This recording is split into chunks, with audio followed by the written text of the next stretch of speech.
Pro. Supreme Magus, Web Novel, Chapter 117, Interludium 4. After Arjun left, Tiras could not but sigh, thinking about the irony of the core refining process. While those who started with a very weak mana core, be it red or yellow, had it easy, the stronger the core, the higher the risks. Her beloved Valeron was the perfect example. Born with a yellow core, once learned true magic, he had the opportunity to strengthen both his core and body at the same time, removing the impurities bit by bit. Once his core had started to be too strong, pain had been the first sign of alarm, allowing Tiras to stop him from refining the world energy until the body had fully adapted. But for stronger beings, like magical beasts or talented mages that had already reached their full development, true magic was more often than not a death penalty.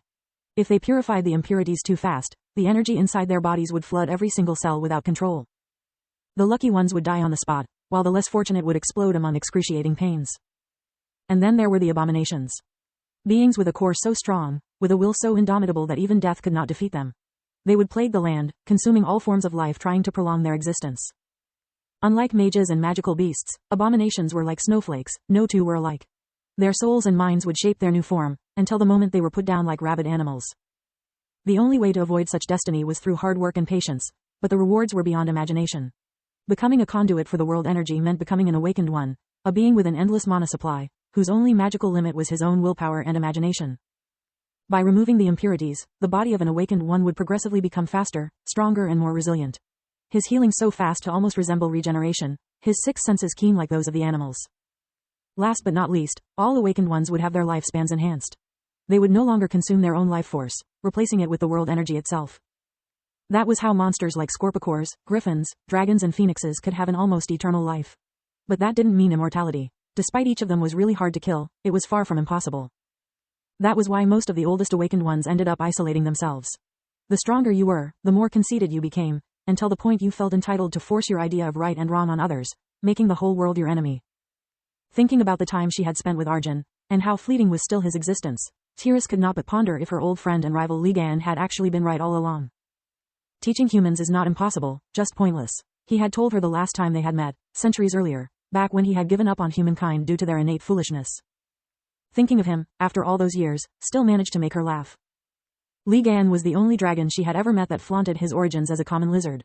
If not for her pride, maybe Tiras could one day confess to him that she too had started as a simple finch.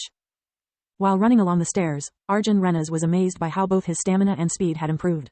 Being one of the kingdom's elite mage assassins, he knew his body like the back of his own hand. As a beginner awakened one, Tiras had allowed him only to partly purify his blood from impurities, yet the changes were remarkable.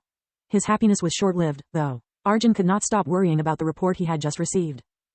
Not for its content, but for its length. A single page.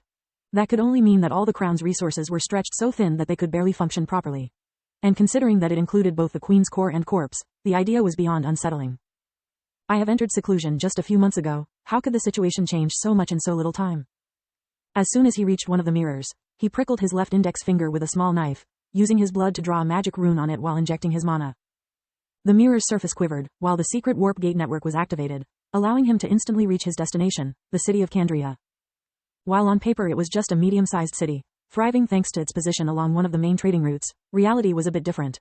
Under all the sweat and noise produced by its industrious and honest citizens, Candria was home of one of the biggest black markets in the Marquisate. For the right price, there were very few things you couldn't acquire, even slave collars, and that said a lot. Slavery was forbidden in all the free countries, and it was a crime punished with death, preceded by torture and the expropriation of all the family's assets. It was because of the ever-flourishing criminal underworld that a famous alchemist like Corn Hattern had chosen Candria to build her state-of-the-art laboratory. It gave her access to all kinds of clients and ingredients, allowing her to take the best from both worlds and became filthy rich very quickly. When Arjun emerged in the local branch of the Mage Association, the clerk barely glanced at him.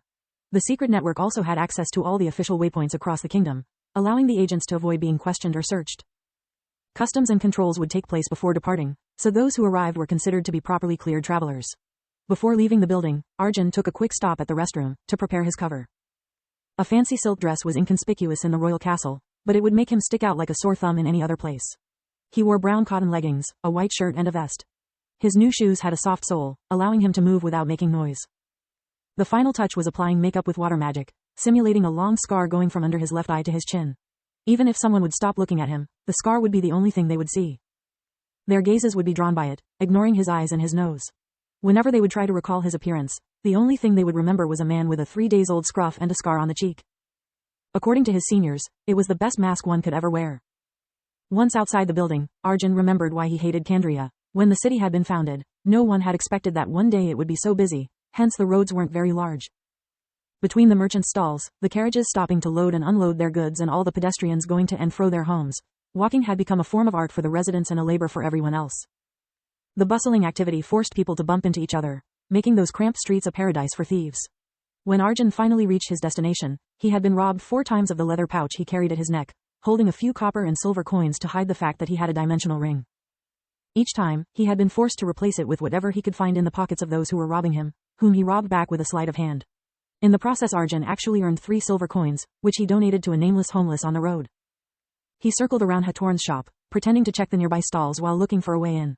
Being in the high-end part of the city, the traffic was limited, and that allowed him to spice things up with magic. At every step he took, Arjun would release earth magic waves that would seep into the shop's walls before coming back, like a sonar, allowing him to check for secret passages. A smart's rabbit hole had 2 exits, but a clever one would have many. Yet despite all his efforts, he found nothing. Either I have overestimated that traitorous witch and there is no secret passage, or I have underestimated her, and she has magically shielded her lab. On the back of his orders, there was a recently drawn map of the alchemic lab, but the only entrances noted were the front door, where aside from window shopping he could do very little outside drawing unwanted attention, and the service entrance for the suppliers. According to the map, both were guarded by skilled mercenaries. Killing them wasn't a problem, but getting in without causing a ruckus was. The mission required discretion, otherwise instead of the corpse they would have sent a simple constable with a proper warrant. Arjun didn't like complex plans. In his experience, the bigger the setup, the higher was the number of things that could go wrong. He had only one shot at the mission, so after scouting the surroundings, he bought a few trinkets before disappearing in a back alley. He chose to wait on the top of the tallest building in the zone, a 3 stories house, to keep an eye on the alchemic lab without being noticed.